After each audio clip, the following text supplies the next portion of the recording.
কেমন আছো বলো সবাই? আশা করি সকলেই ভালো আছো, আমিও ভালো আছি। আজকে হাসি মুখ নিয়ে এসেছি না, তাই বলে আজকে আমি সোনামাকে নিয়ে ভিডিও করতে আসিনি। আজকে এসেছি সোনামার পাপাকে নিয়ে কিছু কথা বলতে। সত্যি কথা, সোনামার পাপাকে নিয়ে বলবো না, তবে কোনো বাজে কথা বলার জন্য আমি এখানে বসিনি, বা কোনো মানে কি বলবো, খুদ ধরতে আমি এখানে আজকে বসিনি। কারণ খুদ ধরার মতো আজকে কিছু ছিলই না। আজকে রোহন এত সুন্দর একটা ভিডিও দিয়েছে আমাদের কাছে, যার জন্য রোহনকে স্যালুট। সত্যি বলছি, এরম করে স্যালুট করতে হয় না? হ্যাঁ, এরম করে স্যালুট করলাম। তো সত্যি ভালো লেগেছে, ভীষণ ভালো লেগেছে যে এইভাবেও ভালোবাসা যায়, এইভাবেও সম্মান করা যায়। ধর্ম নিয়ে কি হবে? আমাদের সেই রক্তটা তো লাল, কাটলে পরে আমারও বেরোবে লাল, তারও বেরোবে লাল, অন্য যে কোনো মানুষেরও বেরোবে লাল। সবাই তো মানুষ, তাই না? তো এখানে আর ধর্ম নিয়ে হিন্দু কে, খ্রিস্টান কে, মুসলিম কে, এইসব দেখে কোনো লাভ নেই। আমি তো কোনোদিন দেখি না, আজও দেখবো না। তো আজকে সত্যি করে রোহনের ভিডিওটা দেখে না আমার মন ছুঁয়ে গেছে। বিশ্বাস করো, আমার মন ছুঁয়ে গেছে। আমি যখন থেকে ওদেরকে নিয়ে ভিডিও করি, বা যেদিনকে ওদের সাথে দেখা করতে গেছি, আমি জানি ওরা মুসলিম, কিন্তু আমার মনে একবারও হয়নি যে রোহনের সাথে দেখা করতে যাব, লিসানের সাথে দেখা করতে যাব। আমি তো হিন্দু, আবার ব্রাহ্মণ, বাবা যাবো ওদের সাথে দেখা করতে, কি জানি কেমন হবে না হবে। বিশ্বাস করো, আমার মনের মধ্যে কিন্তু একবারের জন্য আসেনি সেটা। আর এখন কোনো প্রশ্নই নেই, কোনো প্রশ্নই নেই। এখন যদি কেউ আমার সামনে এসে লিসানের নামে একটা কথা বলেছে, আমি তাকে 100টা কথা শুনিয়ে দেবো। রোহনের সম্পর্কে কেউ যদি একটা কথা বলে, আমি তাকে 100টা কথা শুনিয়ে দেবো। কারণ ওরা হচ্ছে সত্যিকারের মানুষ। হিন্দু মুসলিম এই ভেদাভেদ আমার কাছে নেই, আমার কাছে মানুষ, তাদের সাথে একটা সম্পর্ক, এটাই যথেষ্ট। এর বাইরে আর কিছু দরকার পড়ে না। যারা এই সব নিয়ে ঝামেলা, তর্ক বিবাদ, দাঙ্গা হাঙ্গা করছে, করুক, তাদের আর কোনো কাজ নেই, তাই এরা এইসব নিয়ে পড়ে আছে।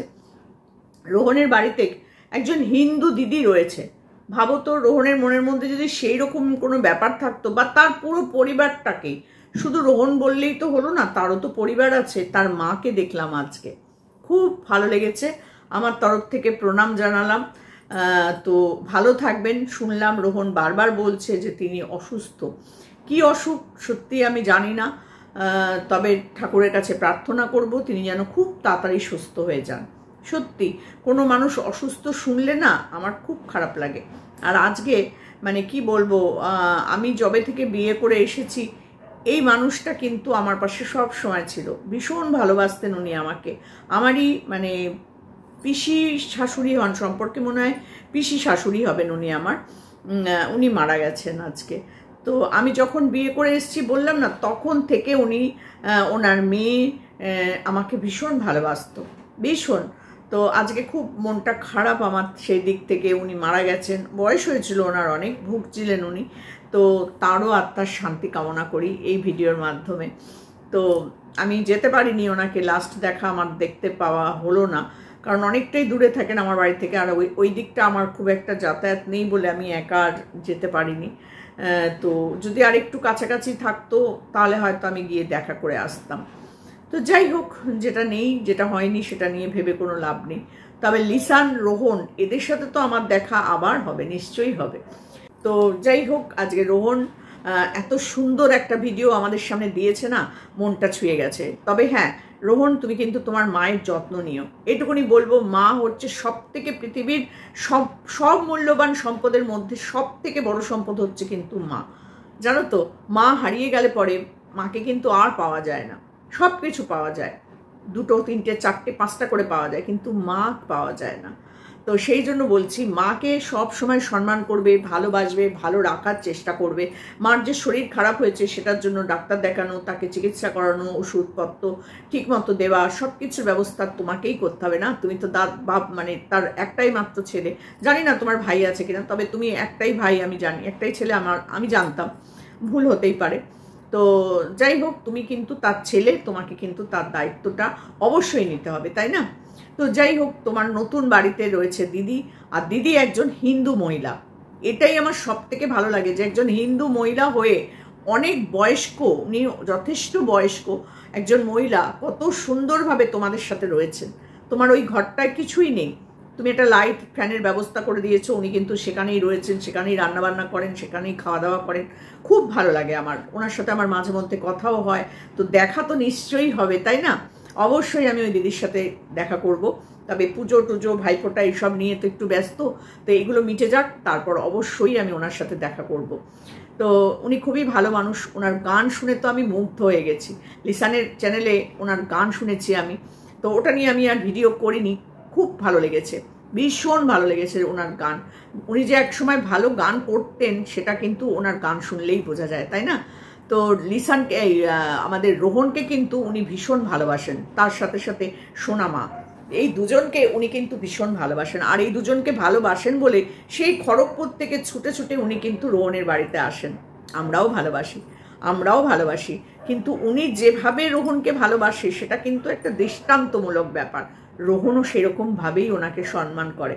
আজকে তার প্রকৃষ্ট প্রমাণ কিন্তু আমরা পেয়েছি, যে একটা মুসলিম ছেলে হয়েও একটা হিন্দুর রীতিনীতি তিনি যে করছেন তার বাড়িতে, সেটা সে খুশি মনে নিয়েছে। তার সাথে তার মাকে বসিয়েছে। মাকে দেখার ইচ্ছা অনেকেরই ছিল, সবাই দেখতে চাইতো যে তোমার মাকে দেখাও, বাবাকে দেখাও, পরিবারের সবাইকেই দেখতে চায় সবাই।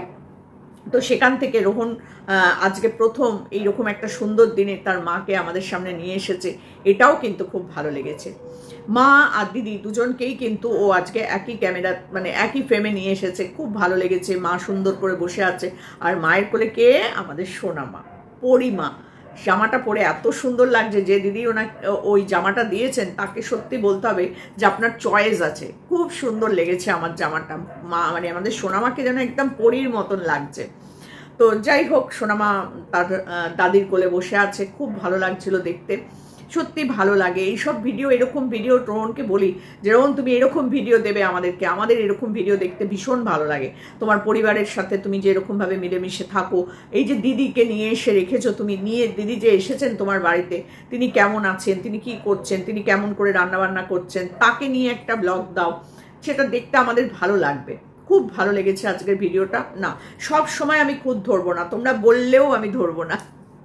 না না না, তোমরা আমাকে বলো না, আমি দেখে দেখে বের করে করে তোমাদের কাছে বলি যে এটা করো না, ওটা করো না, এটা করলে খারাপ হবে, ওটা করলে খারাপ হবে, যদি খারাপ হয় তখন কি হবে, এটা আমি তোমাদেরকে ভালোর জন্যই বলি। তো যাই হোক, আমার খুব ভালো লেগেছে আজকে ভিডিওটা। কিন্তু তুমি তোমার মায়ের সামনে কখনো বলো না মা অসুস্থ, মা অসুস্থ। একটা অসুস্থ রোগীর কাছে যদি সবসময় বলা যায় না যে তোমার তো শরীর খারাপ, তুমি তো অসুস্থ, তোমার অসুখ হয়েছে, তাহলে সে মনের দিক থেকে না আরো ভেঙে যায়। তো সেই কারণে কখনো কোনো অসুস্থ মানুষের সামনে বলবেই না যে তোমার তো শরীর খারাপ, বা আমার মা খুব অসুস্থ, আমার বাবা খুব অসুস্থ, ওনার শরীর খারাপ, এই কথাগুলো একদম বলবে না। বললেই না তার মনটা ভেঙে যাবে। সব সময় বলবে আমার মা কত ভালো আছে, দেখো আমার মা আমার মেয়েকে কি ভালোবাসে, আমার মা খুব সুন্দর রান্না করে, আমার মার হাতের কাজ খুব সুন্দর। সব সময় মানুষকে ইন্সপিরেশন দেবে। তোমার তো কাজই মানুষের সাথে থাকা, মানুষের ভালো করা, তাই না? কখনো মায়ের সামনে বলবে না যে তোমার মা অসুস্থ। এই আজকে যদি আমি অসুস্থ হই, আর আজকে যদি আমাকে সবাই মিলে বলে সোমাদি তো অসুস্থ, সোমান্টি না খুব অসুস্থ, সোমান্টির না খুব শরীর খারাপ, সোমান্টির না ডাক্তার দেখানো হচ্ছে, সোমান্টি না অনেক ওষুধ খায়, সোমান্টির অসুখটা কবে সারবে কে জানে, এই বলতে বলতে সোমান্টি সত্যি করেই আরও অসুস্থ হয়ে যাবে। বাবা আমার এত অসুখ, আমার শরীর এত খারাপ, আমাকে ওষুধ খেতে হবে, আমাকে ডাক্তার দেখাতে হবে, আমার টেস্ট করতে হবে, এই চিন্তাটা একটা রোগীর মনের মধ্যেও কিন্তু ঢুকে যায়। তো দেখো চিন্তা করে কথাটা ভুল বললাম কিনা। আমার দর্শকদের কাছেও অনুরোধ, তোমরাও লিখো যে আমি ভুল বললাম না ঠিক বললাম। যে একটা অসুস্থ মানুষের সামনে কখনো বলতে নেই যে আমার মার শরীর খারাপ বা আমার বাবার শরীর খারাপ, উনি অসুস্থ, আমার মা অসুস্থ, এই কথাগুলো বলতে নেই। তো যাই হোক, রোহন এখনো মানে সেই জায়গাটা আসেনি রোহনের, এটাই হচ্ছে বড় কথা। বুঝবে একদিন তো আরো বড় হবে, ঠিক বুঝবে কোনটা ঠিক কোনটা ভুল, ঠিক বুঝবে। তবে সোনামা কিন্তু বাজিতে মারাত্মক ভয় পায়, আর রোহন কালীপটকা ঘরের মধ্যেই ফাটিয়ে দিচ্ছে, বলো দেখি তাই, ঘরের মধ্যেই বাজি ফাটিয়ে ফেলছে, কি বলবো আর। তবে দিদি যে আজকে মানে যেদিনকে 14 প্রদীপ, সেদিনকে নিজের মতন করে এই একটা হিন্দু ফ্যামিলির মানুষ হয়ে একটা মুসলিমের বাড়িতে তাদের শুভকামনা করে যে প্রদীপগুলো জ্বালাচ্ছেন, এটাতে ভগবান আপনাকে অনেক আশীর্বাদ করবে। দেখবেন আপনি ভগবানের অনেক আশীর্বাদ পাবেন, যে তাদের মঙ্গল কামনার্থে আপনি তাদের বাড়িতে প্রদীপ জ্বালাচ্ছেন, এটা আপনাকে দিয়ে ভগবান করিয়েছে। এটা হয় না সচরাচর, কিন্তু এই বিরল দৃশ্যটাও আজকে রোহনের ভিডিও থেকে আমরা দেখতে পেলাম। যে একটা মুসলিম বাড়িতে হিন্দুদের রীতি রেওয়াজ কি সুন্দর করে মানা হচ্ছে। আমার ভীষণ ভালো লেগেছে, বিশ্বাস করো আমার খুব ভালো লেগেছে। আর দিদি তো মানে ভালো করে হাঁটতেও পারছেন না, ওনার তো মানে শরীরটা বয়স হয়েছে ওনার, সেটার একটা ব্যাপার আছে। তো যাই হোক, উনি আস্তে আস্তে ধরে ধরে প্রদীপগুলো জ্বালিয়ে দুটো গেটের সামনে রাখলো, একটা বাইরে গিয়ে দিয়ে আসলো। এই যে উনি করছেন না, এটাও কিন্তু অনেক বড় কথা, অনেক বড় কথা। অন্যের বাড়িতে গিয়ে যে এগুলো করছেন উনি, এটাই ওনার অনেক বড় মনের পরিচয়। আর রোহন এটা যে কত খুশি মনে আজকে তার দিদিকে করতে দিয়েছে, এটাও তার বড় মনের পরিচয়, তাই নয় কি? আমার বাড়িতে এসে যদি কোনো মুসলিম করতে যায়, আমার শ্বশুরবাড়ির লোক মানে আমার শাশুড়ি মা, এখনকার কথা না, আমার শাশুড়ি মা যখন বেঁচে ছিলেন কিছুতেই করতে দিতেন না। আমার বন্ধু আজ এসেছিল, চা খেয়েছে, কিন্তু উনি জানতেন না যে ও মুসলিম। চলে যাওয়ার পর আমার বরের মুখ থেকে ফাটাস করে বেরিয়ে যায়, জানো তো ও কিন্তু মুসলিম। ব্যাস, উনি আর ওই কাপটা কিন্তু আর ধরতেন না, ফেলেই দিল। ওই কাপ আর ধরাই গেল না, তো ফেলেই দিতে হলো, যে কে কখন চা খেয়ে ফেলবো আমরা, দরকার নেই, ওই কাপ ফেলে দাও, ফেলে দেওয়া হলো। তাহলে বুঝতে পারছো কতটা মানতো, একদম পছন্দ করতো না। কিন্তু আমরা ছেলেরা, বউরা, মেয়েরা, জামাইরা কেউ আমরা ওইসব মানতাম না। এখনো আজকেও আমাদের বাড়ির ঠিক উল্টো দিকেই থাকে একটা মুসলিম পরিবার। আজকেও আমার তাদের সাথে কথা হলো, কেমন আছেন, আমি জিজ্ঞেস করলাম, তারা বললো কেমন আছো। অনেকদিন পরে দেখলাম, আসলে আমার তো যাওয়া হয় না খুব একটা ওই দিকটায়, ওই গলি মানে রাস্তাটায়। তো আজকে আমাদের ঠাকুর ভাসান হয়েছে, ঠাকুর ভাসান দিতে গিয়ে দেখা হলো, 2 মিনিট দাঁড়িয়ে একটু কথা বললাম। তারাও কিন্তু আমাকে খুব ভালোবাসে, কারণ আমি তাদের সম্মান দিই। আমি যদি তাদের দেখে মুখ ঘুরিয়ে চলে যেতাম, তারা কি আমার সাথে কথা বলতো ডেকে? কখনো বলতো না, কোনোদিনও বলতো না। তারাও তাদের নিয়ে চলে যেত। কিন্তু আমি প্রতিটা মানুষের সাথে কথা বলি, তারাও আমার সাথে কথা বলে। আমার শ্বশুরবাড়ির পাড়ায় যা মানে প্রত্যেকের সাথে আমি কথা বলি, প্রত্যেকের সাথে কথা বলি। দেখা হলে অন্তত কেমন আছেন বা কেমন আছো এই কথাটা জিজ্ঞাসা করি। আর জিজ্ঞাসা করি বলেই যেখানে দেখা হয় তারাও আমায় জিজ্ঞেস করে কতদিন পরে দেখা হলো, বা কেমন আছো, তুমি এদিকে আসো না, দেখা হচ্ছে না, তুমি কি কোথায় আছো, মেয়েরা কেমন আছে জিজ্ঞাসা করে। মানুষের সাথে সম্পর্কটাই হচ্ছে সব থেকে বড় কথা। আমি হিন্দু না আমি মুসলিম না আমি খ্রিস্টান, এটা বড় কথা নয়। হিন্দু হলেই কি সে আলাদা কিছু হয়ে যায়, না মুসলিম হলে সে আলাদা কিছু হয়? সেই তো একই থাকে, সব কিছুই তো একই, শুধু গোত্রপাত্র জাতপাত এইসব নিয়ে আমরা ঝগড়া করে মরি। কি দরকার এসব নিয়ে করার, ঝামেলা? তো যাই হোক, যারা করে তারা করে, আমি তো কোনোদিন করিনি, আজও করবো না। যে কদিন বাঁচবো মনে হয় না আমার মধ্যে এই চিন্তা ভাবনাটা কখনো আসবে।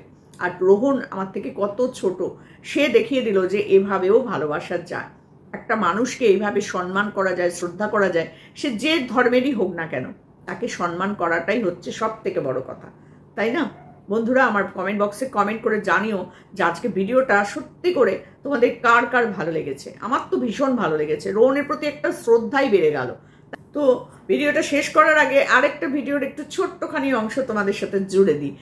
আজকে রোহন আর লিসান সোনামাকে নিয়ে বেড়াতে বেরিয়েছে। 3 জনের বাড়ি যাবে ওরা বেড়াতে, বুঝতে পারছো? তো 3 জনের মধ্যে না আমি নেই গো, আমি নেই। কারণ আমাকে মনে হয় ওরা অতটা ভালোবাসে না, আমি মনে হয় ওদেরকে অতটা ভালোবাসতে পারিনি। সেই জন্য ওরা আমার বাড়িতে সারপ্রাইজ গিফট মানে চমক দিতে আসেনি। ওরা যাদের যাদের বাড়ি গেছে তোমরা তার পরের ভিডিওতে দেখতে পাবে, ওরা ডানকুনি দোকানে উঠছে এটুকুনিও বলেছে। তো পরবর্তী ভিডিওর জন্য আমরা অপেক্ষা করলাম, কিন্তু না, আমার বাড়ি নয়, এটা তোমাদেরকে বলে দিলাম। আমার বাড়িতে ওরা আসেনি। আর জানি না, আমি হয়তো এখনো পর্যন্ত ওদেরকে অতটা ভালোবাসতেই পারিনি, তার জন্যই হয়তো আমার বাড়ি জানি না আসবে কিনা। তো চলো, টাটা।